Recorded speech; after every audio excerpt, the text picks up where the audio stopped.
야고보서 9강입니다. 8강에서 요점은 싸우는 것이 욕심의 정욕부터 나오는데 세상 정욕에 빠지게 하는 마귀를 대적하고 하나님을 가까이 하라. 회개하고 겸손히 하나님과의 관계를 바로하여 필요한 것은 하나님께 구하면 주신다. 그러니 형제를 비방하지 말고 싸우지 말고 서로 사랑하라 라는 것입니다. 오늘 본문은 야고보서 4장 13절로 5장 6절까지이고 제목은 허탄한 생각을 버리라 라고 정했습니다. 이 세상에 로또 당첨된 사람들 가정의 공통점이 뭔지 아세요? 다 깨졌다고 하더라고요. 차 바꾸고 집 바꾸고 마누라 바꾸고 새 걸로 바꾼다고 다 좋은 것은 아닌데 인간은 늘 새 것에 대한 호기심이 있죠. 로또 맞아서 삶의 형편이 좋아진 가정도 있겠지만 아마 그건 당첨 액수가 큰 것이 아니라서가 아닐까 생각도 해봅니다. 어쨌든 대박을 꿈꾸다가 일생을 불행하게 사는 사람들이 많습니다. 본문은 불의한 부자에 대하여 지적하고 있는데 4장에서는 도시에 장사하는 부자, 그리고 5장에서는 농촌의 부자를 다루고 있습니다. 허탄한 생각은 부자들만 하는 건 아니죠. 그런데 본문에서는 이제 부자들의 허탄한 생각을 지적하고 있습니다. 13절 보겠습니다. 들으라, 너희 중에 말하기를 오늘이나 내일이나 우리가 어떤 도시에 가서 거기서 1년을 머물며 장사하여 이익을 보리라 하는 자들아. 아멘. 들으라. NIV에선 now listen 그렇게 말했는데 이제 지금 들으라 라는 거죠. 여기 주목하고 좀 귀 기울여 내 말 좀 들어보시오 라는 거죠. 디아스포라 그리스인들은 그 당시 떠돌이로 살다 보니까 직업이 장사하는 사람들이 많았는데 이 구절은 당시 유대인 중개업자들이나 상인들의 생각과 어투를 잘 표현하고 있습니다. 장사하여 이익을 보자 라고 하는데 장사하면 이익을 봐야죠. 돈을 많이 벌면 좋죠. 그게 나쁜 것이 아닌데 뭐가 문제일까요? 하나님이 빠져 있습니다. 자신의 이익에만 집착하고 있습니다. 하나님의 뜻을 무시하며 사는 교만한 상인들의 생활관념과 태도를 꼬집어 주려고 주목하고 내 말 좀 들어봐라 이겁니다. 14절 보겠습니다. 내일 일을 너희가 알지 못하는도다. 너희 생명이 무엇이냐? 너희는 잠깐 보이다가 없어지는 안개니라. 아멘. 내일 일을 너희가 알지 못하는도다. 이 말씀은 잠언 27장 1절 말씀을 반영하고 있죠. 너는 내일 일을 자랑하지 말라. 하루 동안에 무슨 일이 일어날는지 네가 알 수 없음이니라 라고 했는데 신약의 성경 저자들은 이제 구약에 능통한 분들입니다. 구약 없이는 신약도 없죠. 장사하여 이익을 보리라는 자들아 라는 어투가 하나님은 빠지고 욕심적인 목적만을 추구하는 자들의 속내를 잘 드러내고 있습니다. 마치 돈만 있으면 이 세상에서 오래오래 잘 살 것이라는 확신을 가지고 욕심적인 것만 추구하는 모습이 보이죠. 야고보는 내일 무슨 일이 일어날지 모르는 인생들의 그 눈앞의 이익에만 눈이 멀어서 살아가는 자들의 그 삶의 자세를 경고하고 있는 것입니다. 누가복음 12장에 보면 예수께서 어리석은 부자의 비유를 말씀하셨죠. 누가복음 12장 19절 21절을 보겠습니다. 또 내가 내 영혼에게 이르되 영혼아 여러 해 쓸 물건을 많이 쌓아두었으니 평안히 쉬고 먹고 마시고 즐거워하자 하리라 하되 하나님은 이르시되 어리석은 자여 오늘 밤에 내 영혼을 도로 찾으리니 그러면 내 준비한 것이 누구의 것이 되겠느냐 하셨으니 자기를 위하여 재물을 쌓아두고 하나님께 대하여 부요하지 못한 자가 이와 같으니라. 아멘. 사람이 하루살이 인생으로 끝나는 것이 아니어서 미래를 위해 저축도 해야 하죠. 그렇지만 이 어리석은 부자는 여러 해 쓸 물건을 많이 쌓아두었고 먹고 마시고 즐기고 하는데 인생의 목적을 두고 있습니다. 그냥 쌓아두기만 한 재산은 내 재산이 아닙니다. 그저 부동산으로만 있는 땅도 내 재산이 아닙니다.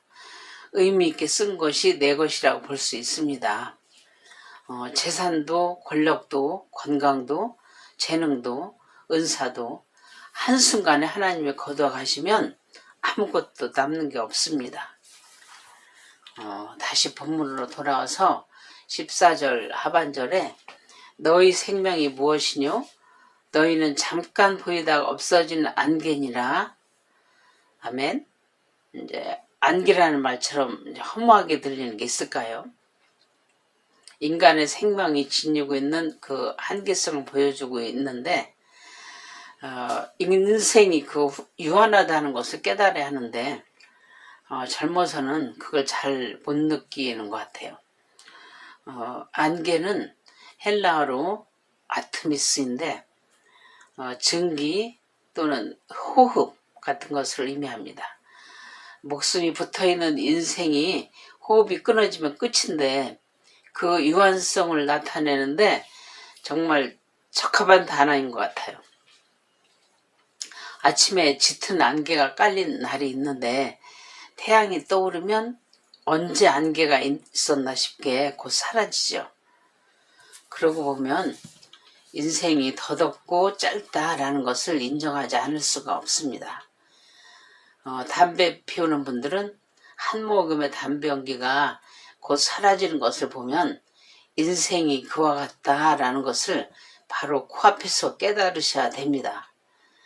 안개에 비유하는 것은 인간의 욕망에 집착하는 것이 얼마나 헛된 것인지 잘 암시해 주고 있는 것 같아요. 이사야 40장 6절로 8절을 보겠습니다. 말하는 자의 소리여 이르되 외치라 대답하되 내가 무엇이라 외치리이까 하니 이르되 모든 육체는 풀이요 그의 모든 아름다움은 들의 꽃과 같으니 풀은 마르고 꽃이 시들면 여호와의 기운이 그 위에 불미라. 이 백성은 실로 풀이로다. 풀은 마르고 꽃은 시드나 우리 하나님의 말씀은 영원히 서리라 하라. 아멘. 모든 것이 다 지나가고 사라지는데 하나님의 말씀만 영원하다는 겁니다. 15절 보겠습니다. 너희가 도리어 말하기를 주의 뜻이면 우리가 살기도 하고 이것이나 저것을 하리라 할 것이거늘. 아멘.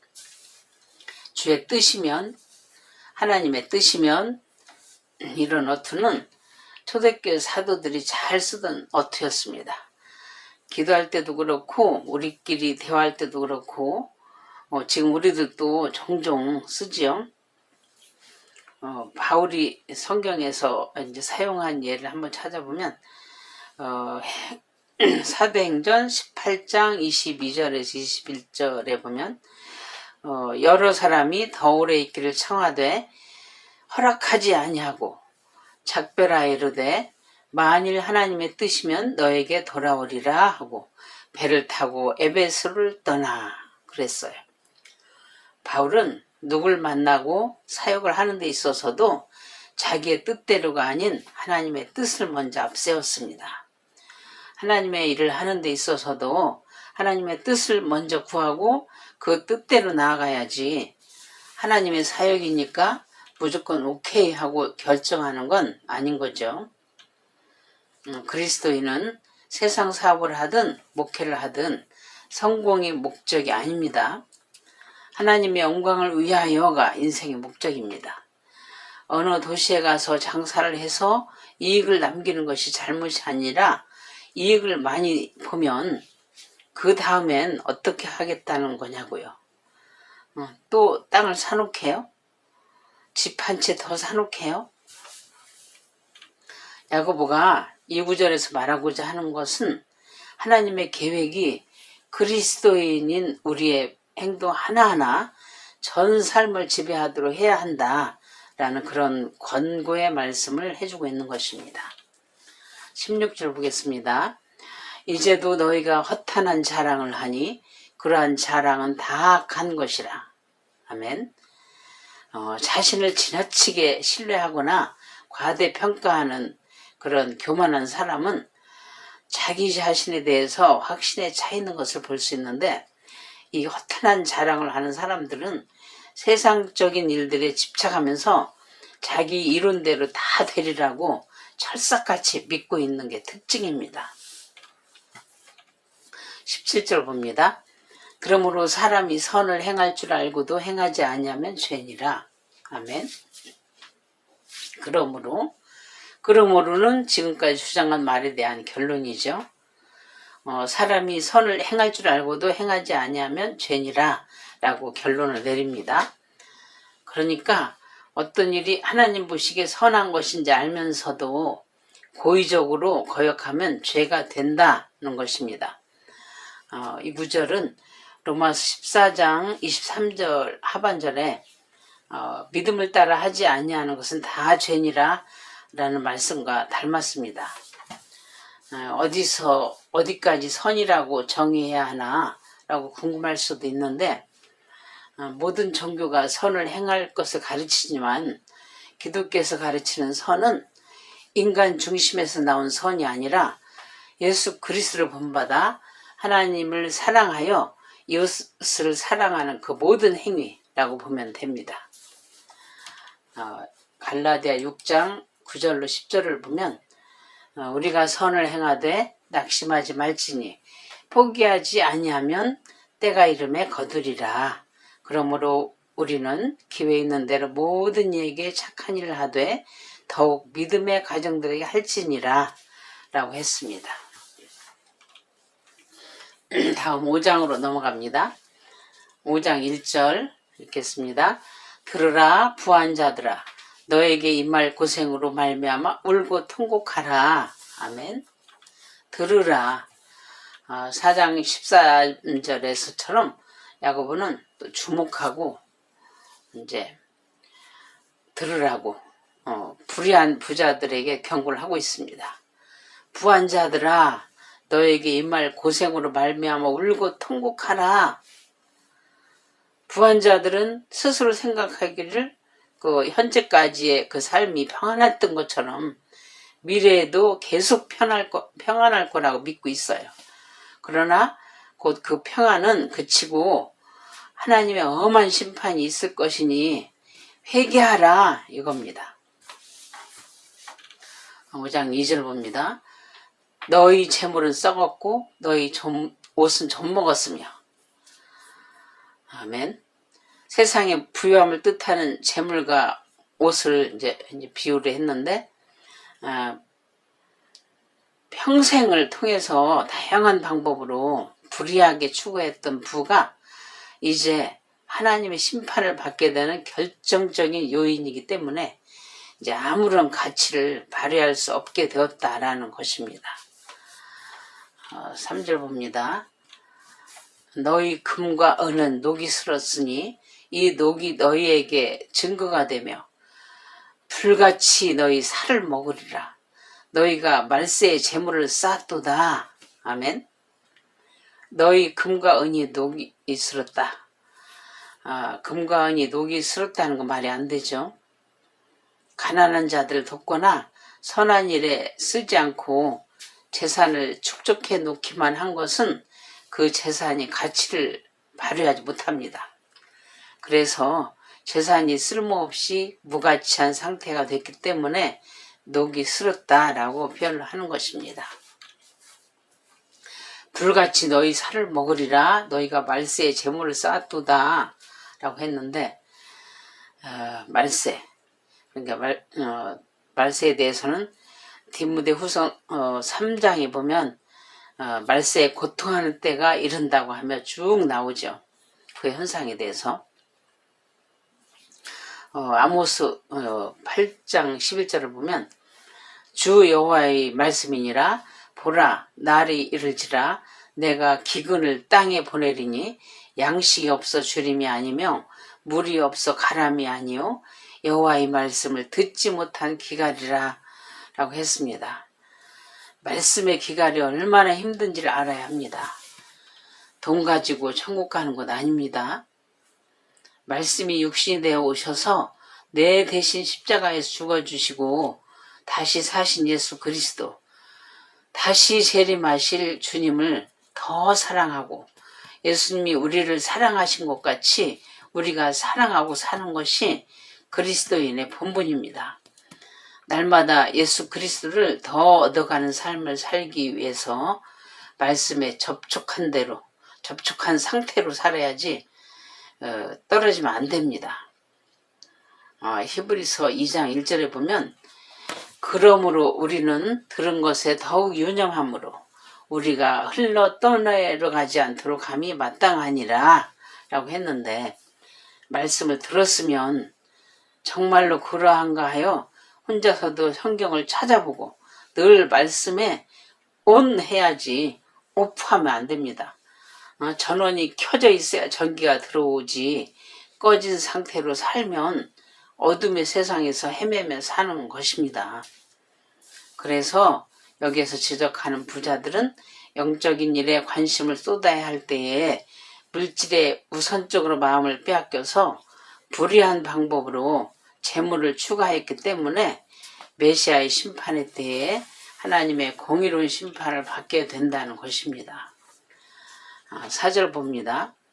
보라 너희 밭에서 추수한 품꾼에게 주지 아니한 싹시 소리 지르며 그 추수한 자의 우는 소리가 만군의 주의 귀에 들렸느니라. 아멘. 구체적으로 어떤 불의를 행했는지 지적하고 있죠. 보라 너희 밭에 추수한 품꾼에게 주지 아니한 싹시 소리 지르며 했는데 무생물인 싹시 소리 지른다 라고 했는데 이것은 이제 만유를 통치하신 하나님이 가난한 자들의 형편을 그대로 보아넘기지 않으신다 하는 것을 강조한 것이죠. 여러 가지 핑계로 속여서 품꾼들에게 싹을 주지 아니한 사실을 나타냅니다. 이것은 부자들이 싹꾼들을 압제했을 뿐만 아니라 정당한 대가를 지불하지 않았음을 드러냅니다. 레위기 19장 13절에 보면 너는 내 이웃을 억압하지 말며 착취하지 말며 품꾼의 싹을 아침까지 밤새도록 네게 두지 말며 라고 했는데 그 규례를 어긴 것이죠.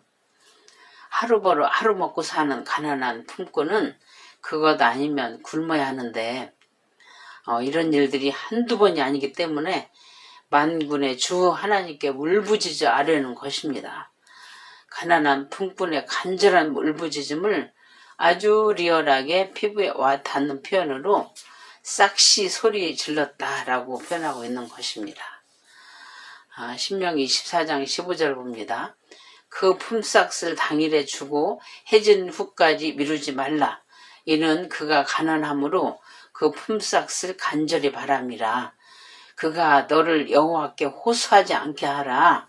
그렇지 않으면 그것이 네게 죄가 될 것임이라.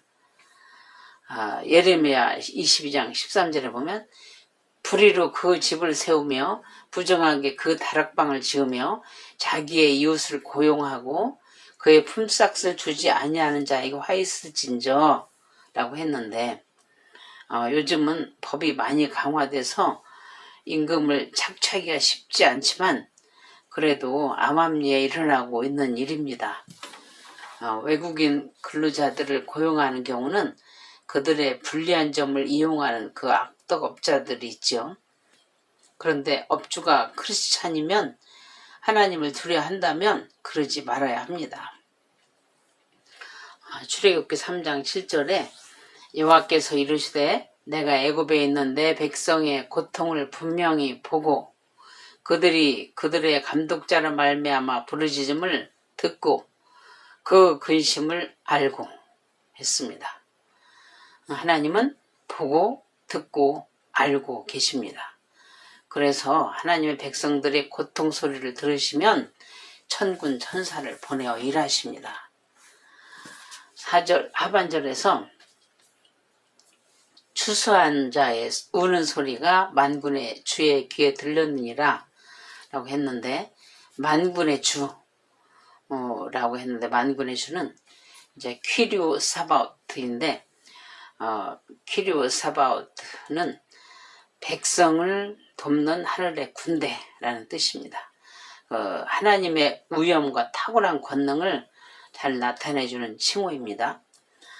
이 세상에 전쟁은 휴전하기도 하고 다시 또 하기도 하지만 영적 전쟁을 쉬지 않습니다. 우리는 항상 기도로서 영적 전쟁을 하는 것인데 기도하면 천군 천사를 보내주십니다. 사망 권세를 이기시고 부활하신 우리의 대장 예수 그리스도께서 앞서가시면 우리는 그분을 따라가기만 해도 이기게 해주십니다. 사무엘상 17장에 보면 다윗이 골리앗과 싸울 때에 만군의 여호와 이스라엘 군대야 하나님 이름으로 네게 가노라 라고 이제 고백을 하며 나가죠. 그러면서 이제 물맷돌을 던졌는데 이겼죠. 골리앗을 이겼죠. 다윗의 믿음의 고백을 통해서 하나님은 천군 천사를 보내주셔서 이스라엘을 이기게 해주신 거죠. 그리고 여호와의 그 구원하심이 칼과 창에 있지 않고 오직 여호와께 속한 것이다 라는 것을 보여주었습니다. 그런 만군의 주께서 억울한 백성의 신원하는 소리를 듣고 갚아주십니다. 창세기 4장 10절에 보면 가인이 아벨을 죽였죠. 근데 하나님은 네 아우의 핏소리가 땅에서부터 내게 호소하느니라 라고 이렇게 하시죠. 우리가 불의한 부자가 아닌 가난한 품꾼의 처지에 있다면 억울하고 고통스러운 상황 가운데 있다 해도 절망하지 말아야 할 이유가 있죠. 몸소 십자가 위에서 우리의 모든 죄와 수치와 절망을 다 가져가시며 억울하게 다 덮어 쓰신 예수 그리스도 그 하나님은 지금도 살아계셔서 고통 소리를 들으시기 때문입니다. 5절을 봅니다. 너희가 땅에서 사치하고 방종하여 살육의 날에 너희 마음을 살찌게 하였도다. 아멘. 살육의 날은 심판의 날을 의미합니다. 개역 한글에서는 도살의 날이라고 나옵니다. 도살장이 떠오르죠. 도살당할 날이 다가오고 있다는 것을 알지 못하고 자신을 살찌우는 돼지나 소나 양들과 같이 부자들은 심판주이신 하나님을 기억하기보다 현재의 삶 가운데 육신의 쾌락과 즐거움을 추구하고 있다는 것입니다. 6절을 보겠습니다. 너희는 의인을 정죄하고 죽였으나 그는 너에게 대항하지 아니하였느니라. 아멘. 의인은 톤 디카온인데 여기서 의인은 이제 여러 설이 있어요. 근데 예수님을 말하는 것도 아니고 의인이라고 불렸던 야곱을 말하는 것도 아니고 그리스도인들을 의미한다고 볼 수 있습니다. NIV 영어 성경에선 그 죄 없는 사람들이라는 이제 복수형으로 innocent men이라고 나옵니다. 이제까지 계속 부자를 향하여 경고를 했죠. 그 부자가 억압했던 의인이란 문자적으로 가난한 자들을 의미합니다. 그리고 그 당시에 대부분 가난한 자들은 바로 그리스도인들이었습니다. 이쯤에서 다시 야고보서 2장 5절 7절 한번 읽어볼까요? 내 사랑하는 형제들아 들을지어다. 하나님이 세상에서 가난한 자를 택하사 믿음에 부유하게 하시고 또 자기를 사랑하는 자들에게 약속하신 나라를 상속으로 받게 하지 아니하셨느냐? 너희는 도리어 가난한 자를 업신여겼도다. 부자는 너희를 억압하며 법정으로 끌고 가지 아니하느냐? 그들은 너에게 대하여 일컫는 바 그 아름다운 이름을 비방하지 아니하느냐? 아멘. 다시 5장 6절을 보면 너희는 의인을 정죄하고 죽였으나 그는 너에게 대항하지 아니하였느니라. 아멘.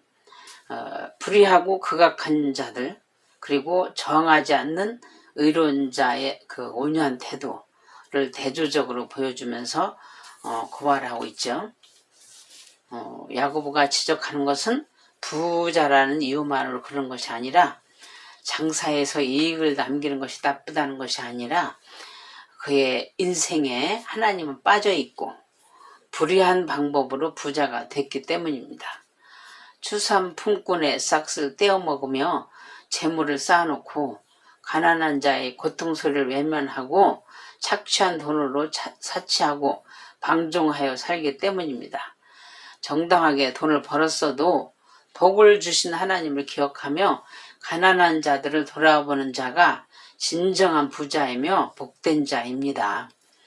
우리가 부자이든 가난한 자이든 먹고 살만하다면 그 가난한 자들을 돌아봐야 하는데 그건 어떻게 해야 하는지 눈을 조금만 돌려보면 다 아실 겁니다.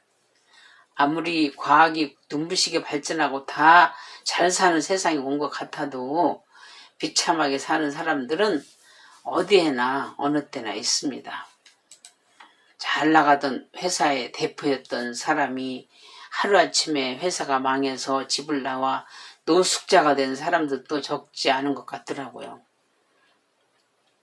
예수님은 요한복음 12장 8절에서 가난한 자들은 항상 너희와 함께 있다고 하셨어요. 하나님이 일부러 가난한 사람들을 만들어내는 것이 아니라 아담의 범죄로 이미 하나님의 창조 질서가 어그러진 세상이기 때문에 세상은 불균형하고 가난한 자들이 생겨나지 않을 수 없습니다.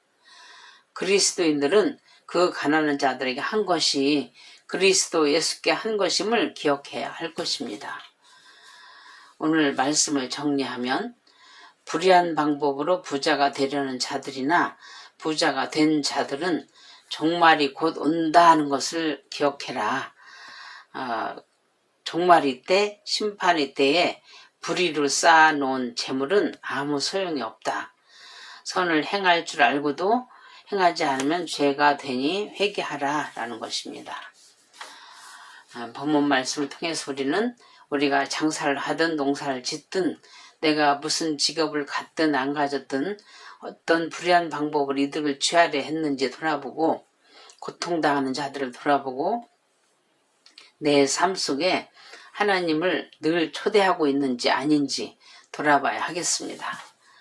풀의 꽃과 같은 인생, 안개와 같은 인생의 그 재물에 집착하지 말고 이 세상에서 영원히 살 것처럼 썩어 없어질 것들 생각하느라 인생 다 보내지 말고 영원히 없어지지 아니할 말씀, 썩지 아니할 천국을 바라보며 하루하루 승리하는 우리 모두가 되기를 소망합니다.